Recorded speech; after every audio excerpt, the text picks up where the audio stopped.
শ্রী ঠাকুরের চলার সাথে গ্রন্থ থেকে পাঠ করছি। আজকের বিষয় যশস্বিতায় সেবা। তুমি মানুষের এমনতর নিত্য প্রয়োজনীয় হইয়া দাঁড়াও, যাহাতে তোমার সেবায় তোমার পারিপার্শ্বিক যথাসাধ্য প্রয়োজনকে পূরণ করিয়া জীবন যশ ও বৃদ্ধিকে আলিঙ্গন করিতে পারে।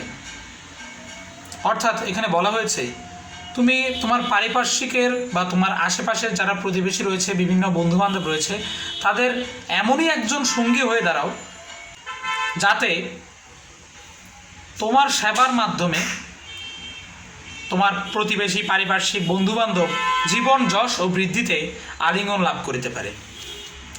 আর এমনই করিয়াই তুমি প্রত্যেকের অন্তরে ব্যাপ্ত হও ও এগুলি তোমার চরিত্র হইয়া দাঁড়াক। দেখিবে যশ তোমাকে ক্রমাগত জয়গানে যশস্বী করিয়া তুলিবে, সন্দেহ নাই। অর্থাৎ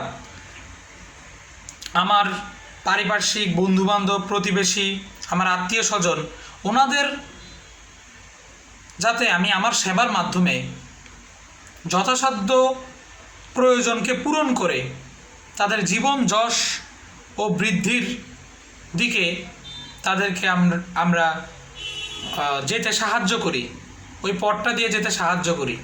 আর প্রত্যেকের অন্তরে আমরা যাতে ব্যপ্ত হই, অর্থাৎ প্রত্যেকের অন্তরে যেন আমার বিচরণ থাকে, যে কে কেমন, কে কী চায়, কে কখন কি বলতে চায়, কার কখন কি লাগবে, এবং এই ধরনের অন্তরের ভাবনাগুলোর উপর কেন্দ্র করে উপযুক্ত মানুষকে উপযুক্ত সময় উপযুক্ত সেবাটা দেওয়ার মাধ্যমে আমরা যেন প্রত্যেকটা মানুষকে এভাবে পরিপূরণ করতে পারি। কারণ প্রত্যেকটা মানুষকে পরিপূরণ করার উদ্দেশ্যই হলো আদর্শ মানুষ হিসেবে গড়ে তোলা এবং তাদের জীবনের সমৃদ্ধি নিশ্চিত করা।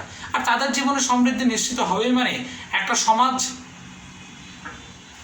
সমাজের সমৃদ্ধি নিশ্চিত হবে। কারণ তাদের সমৃদ্ধি নিশ্চিত হওয়ার পর তারাও একই শিক্ষা নিয়ে হয়তো অন্যান্যদের সমৃদ্ধি নিশ্চিতে কাজ করবে। আর এটা যেন তোমার মূল চরিত্র হয়ে দাঁড়ায়। আর এভাবে যদি দাঁড়ায়, তুমি আশা রাখবে না, তুমি হয়তো আশা না রেখে এই কাজগুলো করবে, এবং এই কাজগুলো আসলে আশা না রেখে করলেই সবচেয়ে সঠিকভাবে হয়। তবে তুমি আশা না রেখে করলেও তুমি না চাইতেও যশ, সুনাম, খ্যাতি, মানে কোনো কিছু আর তোমার থেকে দূরে থাকবে না। সব কিছুতে তোমার জীবন ভরপুর হয়ে উঠবে। কিন্তু ওদিকে নজর না দিয়ে তোমার কাজটাই যেন তোমার মুখ্য অবলম্বন হয়।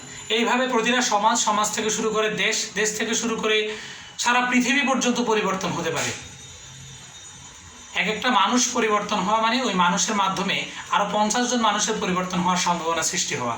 সুতরাং আমরা সবসময় যেন খেয়াল রাখি যে আমি যেমন উন্নয়নের দিকে ধাবিত হব, তেমনি আমার আশপাশও যেন উন্নয়নের দিকে ধাবিত হয়।